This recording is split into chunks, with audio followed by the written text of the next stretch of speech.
आइए, सुनिए, देखिए, समझिए सनातन सत्य। जैसी दृष्टि वैसी सृष्टि, दृष्टि विज्ञान।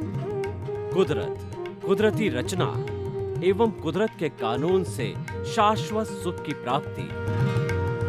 जोधपुर के परम पूज्य महात्मा उपासक प्रोफेसर डॉक्टर सोहन राज तातेड़ के निर्देशन में सनातन सत्य। जैसी दृष्टि वैसी सृष्टि, दृष्टि विज्ञान।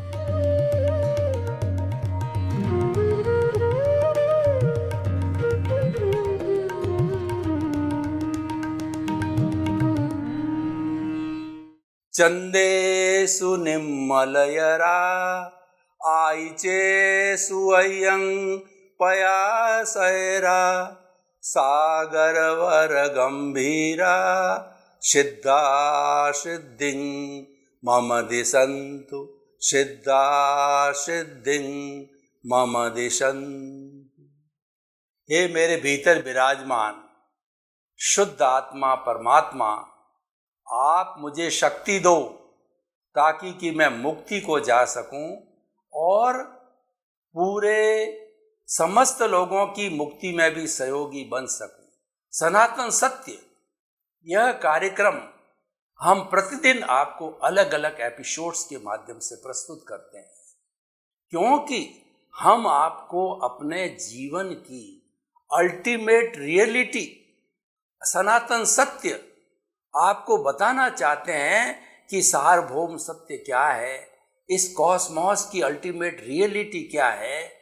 जब आपको ये मालूम हो जाएगी तो आप अपना जीवन बहुत अच्छी तरह से जो है यापन कर सकते हो। सनातन सत्य कार्यक्रम कुदरत, कुदरती रचना और कुदरत के कानून के ऊपर आधारित है। कुदरत का अर्थ होता है नेचर माँ, जो हम सब का पालन पोषण करती है, और ये कुदरत ही समस्त जीवित प्राणियों की क्रिएटर, ऑपरेटर और डिस्ट्रॉयर है। उसके द्वारा ही हम जन्म लेते हैं, पोषित होते हैं, संचालित होते हैं और उसी में विलीन हो जाते हैं। और इसकी रचना जो है 6 मुख्य तत्वों से बनी हुई है, और उसका कानून है कि as you will sow so will you reap. जब आपको ये सब सनातन सत्य की बातें जानकारी हो जाएगी तो आपको शाश्वत सुख मिलेगा, शाश्वत सुख की नींव लगेगी। शाश्वत सुख का अर्थ होता है ऐसा सुख कि उसके बाद में कभी दुख न आए, उसको हम शाश्वत सुख कहते हैं। तो आज का हमारा विषय है कि व्यवहार शुद्धि बिना निश्चय शुद्धि नहीं है। व्यवहार शुद्धि का अर्थ होता है कि जिस जगत में हम जी रहे हैं, जो 5 इंद्रियों का जगत है, स्पर्शन रसन घ्राण चक्षु श्रोत्राणी, ये 5 इंद्रियां इस खुली आंखों के जगत से 23 विषय जो है तान करके लाती है। अच्छा चित्र देख करके, अच्छा शब्द सुन करके, अच्छी वस्तु का स्वाद चख करके और अच्छी बुरी वस्तु का स्पर्श करके और सूंघ करके, ये अलग अलग उसके विषय ला करके और हमको देती है। हमारे भीतर के अंदर जो कार्बन शरीर, जो कॉजल बॉडी है, उसको सुपुर्द करती है। तो अगर हम जो है केवल जो हमारा बाह्य जगत है उसमें ही गोते लगाते रहेंगे तो हम भौतिकवादी बन जाएंगे। वह एक हमारा एक पक्ष है। और देखिए, जो व्यवहार जगत है वह तो हमको करना ही पड़ेगा, हम करते भी हैं, करना ही पड़ेगा, क्योंकि ये हमारी लायबिलिटी है, ये हमारा कर्जा है जो पिछले जन्म से हम अपने साथ में लेकर के आते हैं।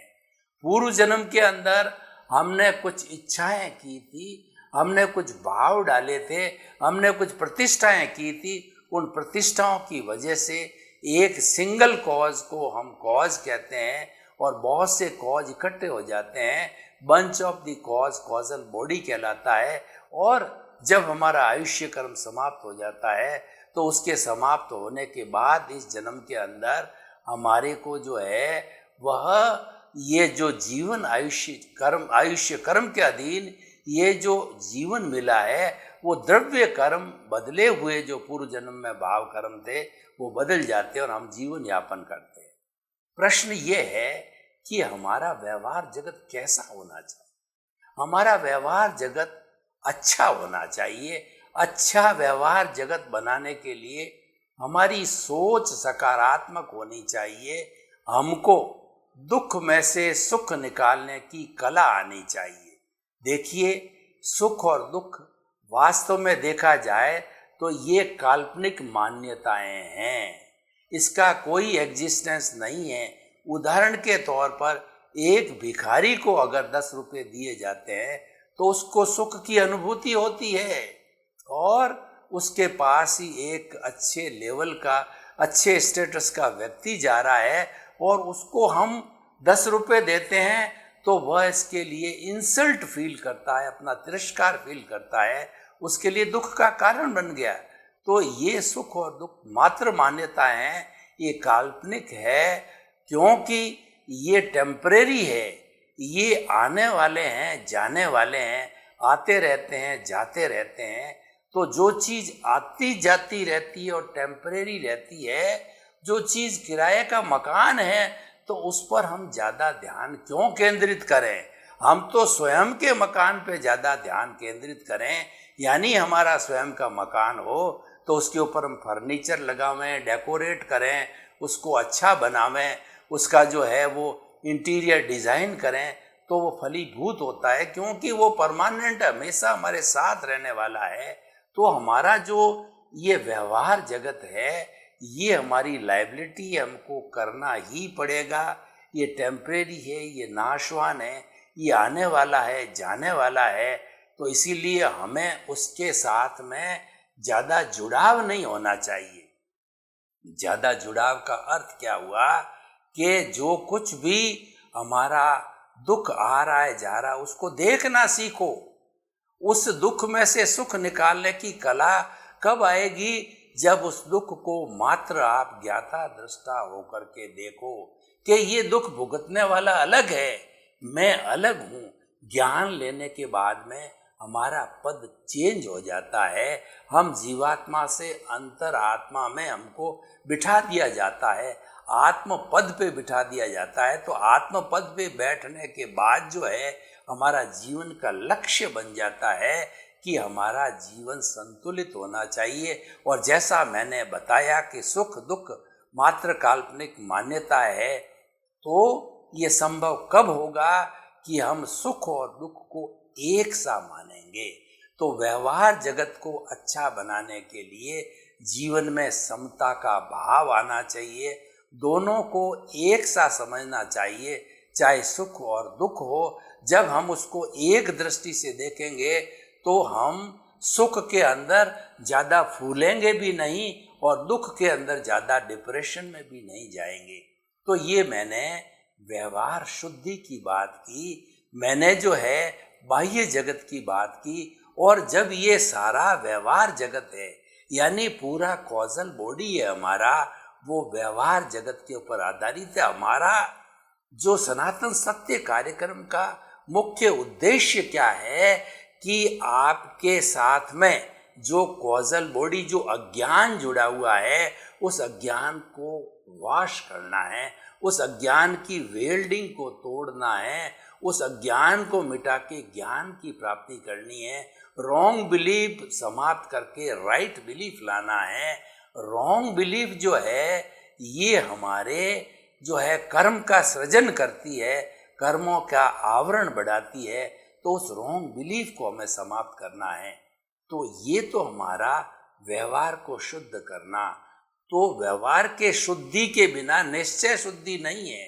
निश्चय शुद्धि का क्या अर्थ है कि जो हम सनातन सुख प्राप्त करना चाहते हैं, हम शाश्वत सुख प्राप्त करना चाहते हैं, उसकी नींव लगाना चाहते हैं। देखिए, संपूर्ण रूप से स्वास्थ्य जो हमारा जो शाश्वत सुख तो कब प्राप्त होगा कि ये हमारे भीतर जो प्रभु विराजमान है उसकी ये क्वालिटी है, उसका जो है ये लक्षण है वो तो ऑलरेडी इसके अंदर अभिन्न रूप से, इंटीग्रेटेड रूप से, एम्बेडेड रूप के रूप में, इसकी प्रॉपर्टी के रूप में है ही है।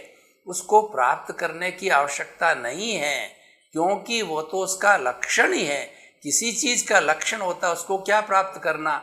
जैसे कि पानी है तो उसके अंदर हमने हाथ डाला तो ठंडक मिलेगी। उसके अंदर अगर हम ये चाहें कि पानी में हाथ डाल करके ठंडे पानी में हमारा हाथ गर्म हो जावे, संभव नहीं है। और पानी गर्म है, उसके अंदर हम हाथ डालें और ये महसूस करें कि ये हमारा हाथ ठंडा हो जाए, वो संभव नहीं है, क्योंकि उसका लक्षण है तो हमारी आत्मा का लक्षण है, शाश्वत सुख है, ब्लिस है, ये अनंत सुख का धाम है, वो इसका लक्षण है ही। उसको प्राप्त नहीं करना है। आत्मा के गुणों को प्राप्त करने की आवश्यकता नहीं है। वो प्राप्त कब हो जाएंगे कि जब हमारा जो ये व्यवहार जगत है, यानी जितनी हमारी लायबिलिटी है, जितना हमारा कर्ज है, जो कि जन्म जन्मांतर के अंदर हमने 84 लाख जीवायोनि प्राणियों को दुख दे करके, कष्ट दे करके, उनके साथ के अंदर जो है बुरा व्यवहार करके अर्जित किया है, उसको समाप्त करके उसको जीरो करना है। तो हम ऑलरेडी जो भीतर बैठा है वो शाश्वत सुख का भंडार। ये मैं आपको उदाहरण देना चाहता हूँ। कभी आप कोलार गोल्ड फैक्ट्री के अंदर गए होंगे तो आपने देखा कि वहाँ गोल्ड की जो ओर निकलती है उसमें सोने के छोटे छोटे टुकड़ी के साथ में मिट्टी लगी रहती है। तो उसको ओर को जो है तपाया जाता है, मिट्टी को अलग किया जाता है, फिर उसकी जो गोल्ड की जो है ओर है उसमें रासायनिक क्रिया करके अशुद्धि को अलग करके और प्योर गोल्ड को प्राप्त करके 24 कैरेट सोने की जो है 999 जो है वो एक बिस्किट के रूप में, उसको लंगड़ी के रूप के अंदर 10 तोले का बनाया जाता है। तो वह प्योर चीज है, वो 24 कैरेट का सोना है। तो हमारा जो प्रभु है, हमारी जो आत्मा है, जिसके लिए सनातन सत्य कार्यक्रम हमने रखा है, उसको प्राप्त करने के लिए निज स्वरूप की प्राप्त करना ही सनातन सत्य का मुख्य जो है हमारा उद्देश्य है। तो उसकी प्राप्ति जो है वो तो हमें स्वतः ही हो जाएगी जब हमारे उसके ऊपर लगी हुई ये कर्म रज है ये साफ हो जाएगी। तो हमेशा हमारा जो ये लक्ष्य होना चाहिए कि हम कर्म रज को कैसे प्राप्त करें, कर्म रज को कैसे साफ करें। तो कर्म रज को साफ करने के लिए हमें धर्म रूपी जो है साबुन का उपयोग करना पड़ेगा, यानी हमें संवर और निर्जरा करनी पड़ेगी। भगवान महावीर ने 2 तरह के धर्म बताए, एक तो संवर और दूसरा निर्जरा। संवर का अर्थ होता है कि प्राणी मात्र को जो है हम किसी भी तरह का कष्ट न दें। इस जगत के समस्त प्राणी एकेंद्रिय, द्वेंद्रिय, त्रिंद्रिय, चतुरेंद्रिय, पंचेंद्रिय, नरक गति, तिर्यंच गति, मनुष्य गति, देव गति, किसी भी प्राणी को किसी भी तरह कष्ट मन से, वचन से, काया से, करने से, कराने से, अनुमोदन से बिल्कुल न दिया जाए तो हमारे शुद्ध भाव होते हैं और उन शुद्ध भावों से जो है हमें निज स्वरूप की प्राप्ति होती है, हमारी कॉजल बॉडी नहीं बनती है। और जब हम इस संवर को प्राप्त कर लेते हैं, यानी कि जो हमारे भीतर जितना भी जो है कर्म रज भरा पड़ा है उसको फिर से अंदर आने के लिए जो आश्रव है, जिस द्वार से जो भीतर आ रहे हैं, उस आश्रव को हमने बंद कर दिया। उस आश्रव को बंद करते ही जो है संवर की स्थिति पैदा हो गई। तो संवर की स्थिति पैदा होने से जो ही संवर आ गया, हर संवर के साथ में निर्जरा जुड़ी हुई है। ये एक अविनाभाव उसका जो है कहना चाहिए संबंध है कि हर संवर के साथ में निर्जरा जुड़ी हुई होती ही है निश्चित रूप से। तो हम संवर को प्राप्त करें और प्राणी मात्र को दुख न देना, ये सबसे बड़ा संवर है। तो निर्जरा का अर्थ होता है कि हमारे भीतर जितनी कॉजल बॉडी है उसका झरण चालू हो जाएगा और उसका झरण चालू होकर के धीरे धीरे वह जो है कॉजल बॉडी आत्मा से अलग हो जाएगी। तो आत्मा हमारी शुद्ध होती जाएगी और जब ये आत्मा संपूर्ण शुद्धता को प्राप्त कर लेती है तो उसका निज स्वरूप आ जाता है, और निज स्वरूप को प्राप्त करना ही हमारे जीवन का लक्ष्य होता है। ये 360 डिग्री पर का जो ज्ञान है, हमको केवल ज्ञान है, जब प्राप्त हो जाता है तो इस शरीर के अंदर वह व्यक्ति स्वयं एक परमात्मा बन जाता है, ईश्वर का रूप बन जाता है, सिद्ध बुद्ध मुक्त हो जाता है। तो इसलिए हमें जो है उस एब्सोल्यूट ट्रुथ को प्राप्त करना, केवल ज्ञान को प्राप्त करना, ये हमारे जीवन का लक्ष्य है। इसकी प्राप्ति के लिए हमें जो व्यवहार जगत जो है उस हिसाब से डिज़ाइन करना चाहिए। व्यवहार जगत के अंदर हमारे साथ अच्छाई भी होती है, बुराई भी होती है, और उसको धोने का उपक्रम भी है। अगर हमने भूलवश किसी को कष्ट पहुंचा दिया तो जो है कष्ट पहुंचाने से जो है हमारे ये कर्म रज जो है बढ़ गई, हमारे कर्मों का निर्माण हो गया। तो हमें जो किसी के साथ के अंदर बुरा व्यवहार नहीं करना चाहिए। जो हमको व्यवहार अप्रिय हो वो व्यवहार हम दूसरों के साथ नहीं करें। और ये दुर्व्यवहार क्यों होता है, ये कषाय के वशीभूत होकर के करता है। तो कषाय के अंदर क्रोध, अहंकार, माया, लोभ है। तो हमें जीवन के अंदर हमेशा ध्यान रखना है कि क्रोध, अहंकार, माया, लोभ को जो है हम प्रशय नहीं देवें। जितना जितना हम इनसे विलग रहेंगे, दूर होते रहेंगे, त्यों त्यों हमारे कर्मों की निर्जरा जो है ऑटो मोड से होती रहेगी। तो हमारा जो आज का विषय है कि व्यवहार शुद्धि बिना निश्चय शुद्धि नहीं है। यानी कि हमने उदाहरण के तौर पर अगर बैंक से किसी तरह का लोन लिया है तो लोन लेते ही वो अमाउंट हमारे डेबिट हो जाता है, और हमको अगर साहूकार बनना है तो किस्तों के अंदर धीरे धीरे हम उसको चुकाते रहते हैं। तो ज्यों ज्यों उस कर्ज को हम चुकाते हैं वो क्रेडिट होती रहती है, और वो क्रेडिट होकर के हमारा जो लिया गया जितना भी जो हमारा लोन है वो चुकता हो जाता है। तो वो चुकता होने के बाद हम साहूकार की नो ड्यूज की परिभाषा में आ जाते हैं।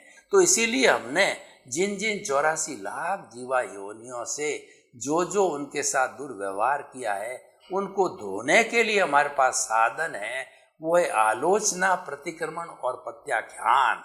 आलोचना का अर्थ होता है कि मैंने प्रत्यक्ष और अप्रत्यक्ष रूप से किन किन प्राणियों को कहाँ कहाँ क्या क्या कष्ट दिए हैं, उन सब की स्मृति करना, उनको स्वीकार करना, उनको कन्फेस करना है, ये आलोचना है। और प्रतिक्रमण जो होता है वह अतिक्रमण का प्रतिक्रमण होता है।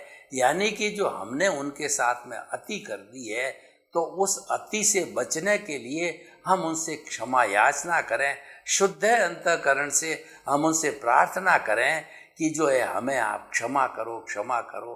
तो प्रत्यक्ष अप्रत्यक्ष रूप से हम क्षमा मांगते हैं तो हम क्षमा कर भी दिए जाते हैं। और आप अपने आप भी समस्त को क्षमा करो, और समस्त से क्षमा जो मांगो। कामे मी सब जीवे सब्बे जीवा कमंतु में मिट्टी में सब भूएसु वेरंग मज्ज न केणई। मैं समस्त जीवों को क्षमा करता हूँ, समस्त जीव मुझे क्षमा करे। मेरा किसी के साथ में कोई वैर विरोध नहीं है, मेरा कोई दुश्मन नहीं है, मैं सबको मित्रवत समझता हूँ, मेरी सबके साथ मैत्री है। जब हम इस तरह की भावना करते जाते हैं तो हमारा उन प्राणियों के साथ के अंदर टेलीपैथी के हिसाब से जो है हमारा संपर्क जुड़ जाता है, संप्रेषण हो जाता है। और संप्रेषण होकर के क्योंकि हमने उनको माफ़ किया तो वो भी आत्माएं अव्याबाद होने के कारण हमको माफ़ कर देती है। और हमको माफ़ करने का अर्थ ये होता है कि हमने कर्म रज को धो दिया, ये प्रतिक्रमण है। और आगे से हम किसी को जो है कष्ट न दें उसके लिए विधि बनाई गई है प्रत्याख्यान की। हम संकल्प करें कि प्राणी मात्र को किसी तरह का कष्ट नहीं देंगे।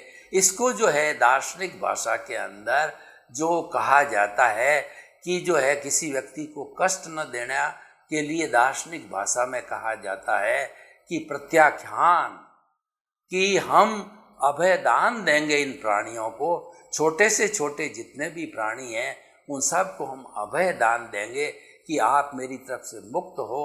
और जो हम गृहस्थी होने के कारण, शरीरधारी होने के कारण जितना जितना जो है हम एकेंद्रिय का, चाहे भोजन के लिए रोटी, कपड़ा, मकान, शिक्षा, चिकित्सा के लिए जितना जितना एकेंद्रीय प्राणियों का उपयोग करते हैं तो वह भी एक हिंसा है। तो उनका जो है हम उनका अभय दान दें, यानी उनका इच्छा परिमाण करें कि हम उतने प्राणी, उतने जो है कि ज़्यादा भोग नहीं करेंगे। इसको इच्छा परिमाण कहते हैं, इसको भोग परिभोग व्रत कहा जाता है कि आप सीमा करो कि मैं जो है मेरी आवश्यकता के अतिरिक्त जो है प्राणियों को जो है कष्ट नहीं दूंगा, क्योंकि मेरा जीवन है, उसकी सर्वाइवल मुझे करनी पड़ेगी। जब ऐसा संकल्प किया जाता है तो उसको प्रत्याख्यान बोला जाता है। तो इस तरीके से आलोचना, प्रतिक्रमण और प्रत्याख्यान जो है ये शोधन की विधि है। इसको जब हम हाथ में लेते हैं, इसका उपयोग करते हैं तो जो हमारी व्यवहार शुद्धि होती रहती है। तो व्यवहार शुद्धि है हमारे जीवन का लक्ष्य बनाना चाहिए। हम अपने जीवन के अंदर आए हैं तो व्यवहार तो हमको करना है और करना ही पड़ेगा। जो चीज़ करनी ही है तो उसको व्यवस्थित तरीके से किया जाए।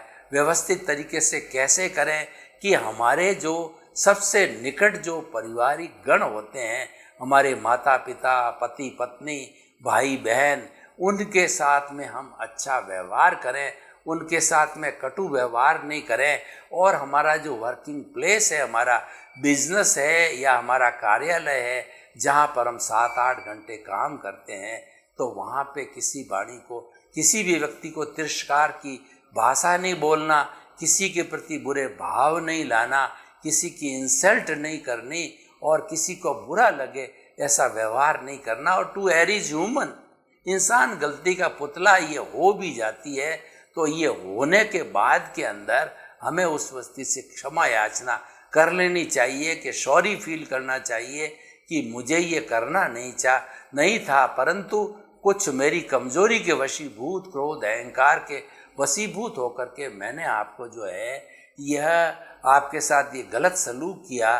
तो वो जो हमको क्षमा कर देता है तो वो नो ड्यूज बन जाता है। और दूसरी बात ये है कि हमारा व्यवहार शुद्ध कब होगा कि संसार के समस्त प्राणियों को हम मात्र निमित्त समझेंगे, अपने आप को निमित्त मानेंगे, कर्ता नहीं मानेंगे। हमारा भी कर्ता भाव नहीं आना चाहिए, किसी प्राणी को कर्ता नहीं मानना चाहिए। वास्तव में तो कर्ता व्यवस्थित शक्ति है और अपने आप को कर्ता मानने से ऑनरशिप और डूअरशिप आ जाती है। और यही कर्म बंधन का मुख्य कारण होता है। जहाँ पर आपने कर्ता भाव दिखाया, मैंने किया, यह मेरा है, उसी क्षण से जो है कर्म का बंधन स्टार्ट हो जाता है। और आपने कमलवत जीवन दिया, अपने आप को निष्पक्ष रूप से जीवन दिया और आपने निष्काम कर्म की परिभाषा से जो है जीवन यापन किया, विधेय बन करके जीवन यापन किया, तो आपके किसी तरह का कर्म बंधन नहीं हो सकता, आपकी कॉजल बॉडी नहीं बन सकती। तो अतः हम ये कहना चाहते हैं आज के विषय को कि व्यवहार शुद्धि निश्चित रूप से की जानी चाहिए और हमारे जीवन का लक्ष्य बनना चाहिए। अगर मैं इस एपिसोड को आज ओपन टू दी ऑडियंस करूं कि हमारा एपिसोड किस तरीके से वर्तमान परिप्रेक्ष्य में रिलीवेंट है, या इसकी सोशल जो है यूटिलिटी है, या इसके अंदर एक कुछ ऐसी अर्हता है कि ये सिद्धांत जो सनातन सत्य सिद्धांत है, ये कुदरत की रचना, कुदरत का कानून का सिद्धांत है, यह व्यक्ति को जो है शाश्वत सुख दे सकता है। तो मैं आपको बताना चाहता हूँ कि जो व्यक्ति व्यवहार शुद्धि पर ध्यान देता है, अपने व्यवहार को अच्छा रखता है, तो उसको इस दुनिया में कहीं पर भी किसी प्रकार का कष्ट जो है नहीं आता है और वह कष्ट मुक्त रहेगा। तो इसीलिए हमें जीवन की डिजाइन करनी है। जब हमें होश आता है तो हमें होश आते ही अपने आप को जो है अच्छा जीवन बनाने के लिए टिप्स है, फॉर्मूला है, सूत्र ये ध्यान में रखना चाहिए। सबसे बड़ा सूत्र ये है कि हम अन्य लोगों के साथ में वेल बिहेव करें, अच्छा बिहेवियर करें। जो बिहेवियर हमको अच्छा नहीं लगता है वो अन्य लोगों के साथ में हमें नहीं करना चाहिए। तो इसीलिए भाई और बहनों, हम आपको जो है इस एपिसोड से कि व्यवहार शुद्धि बिना निश्चय शुद्धि जो है नहीं है, ये जो है लॉ ऑफ द नेचर है। नेचर ये कहती है कि आपका जितना जितना बुरा व्यवहार किया गया है वो कर्म फल के रूप में आपको मिला है, वो आप इसको भुगतना ही है। और इसको भुगतने के लिए आप मात्र ज्ञाता दृष्टा बनाओ, मात्र उसको देखो। देखिए, ज्ञाता दृष्टा बनने का अर्थ क्या है कि आप पहली मंजिल के ऊपर बैठे हो और जो है नीचे कुछ बच्चे जो है फुटबॉल, वॉलीबॉल या कोई गेम खेल रहे हैं, तो वो गेम जो है खेलते हैं तो वो अलग है, बच्चे अलग है, मैं अलग हूँ। तो ये जो है भावना दोनों अलग होने से आप ज्ञाता दृष्टा बन जाते हो, आप उससे जुड़ते नहीं हो। तो उसी तरीके से अगर हमने ये माना कि यह जो मेरा शरीर है पूर्व जन्म के कर्मों के भुगतान के लिए मिला है, ये अलग है और मैं अलग हूँ। जब कभी भी इस कर्म, इस हमारे वर्तमान शरीर के भुगतान की बात आती, जहाँ कहीं भी बुरा विचार आया तो, या हमारे मन में कोई डिप्रेशन की बात आई, या हमारे मन के अंदर कोई कष्ट की बात आई, तो हमें जो उसको स्वाहा बोलना चाहिए।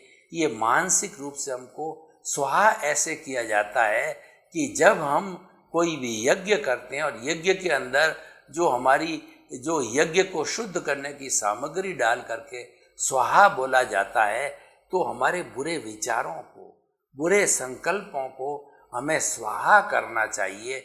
उससे हमारे व्यवहार की शुद्धि होती है। और उस स्वाहा के साथ साथ के अंदर जो है हमें यह भी चिंतन करना चाहिए कि जो मैं वास्तव में कौन हूँ, मैं कौन हूँ, इसके अस्तित्व की हम खोज करने लग जाते हैं।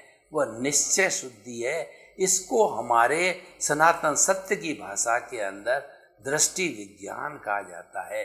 यानी पूरा सनातन सत्य जो है इस भावना पर आधारित है कि जैसी दृष्टि वैसी सृष्टि।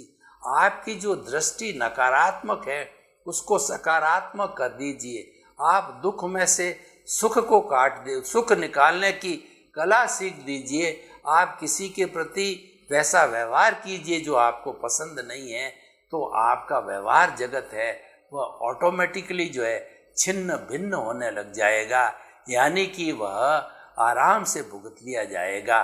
देखिए, मैं आपको एक उदाहरण देना चाहता हूँ कि कोई भी व्यक्ति को भयंकर कैंसर की बीमारी है, तो वो तो निकाचित कर्म है, वो उसके उदय और प्रारब्ध में आने के कारण जो है उसको भुगतना होता है। और कैंसर की बीमारी के अंदर ये दीमक की तरह भीतर जो है व्यक्ति को खाने लग जाती है। तो जब खाने लगती है तो इसको धीरे धीरे चाट जाती है, तो कितना कष्ट होता होगा आप समझ सकते हैं। तो ऐसी स्थिति के अंदर हम क्या करें कि एक भगवान की स्तुति का अच्छा संगीत हमने लगा दिया, यानी उसके अंदर खो गए, तो हमारी बीमारी अलग हो गई और हम अलग हो गए। तो ये ज्ञाता दृष्टा का बहुत अच्छा उदाहरण है। दोनों को अलग अलग समझना ये ज्ञाता दृष्टा भाव है। और ज्ञाता दृष्टा भाव हमारा स्वरूप है। जब हम निज स्वरूप में आने लग जाते हैं तो दृष्टि विज्ञान होता है, और वह निज स्वरूप में आने के साथ साथ में हमारा व्यवहार सगत भुगत लेने के बाद में वो शुद्धि हो जाती है। और निश्चय जगत में का मतलब ये है कि अपने आप को प्राप्त करना। सर्वे भवन्तु सुखिनः, सर्वे सन्तु निरामया। लोक के सब जीवों को सुख मिले, शांति मिले, आनंद मिले, मुक्ति मिले। आप सभी के प्रति मंगल भावना शुभ।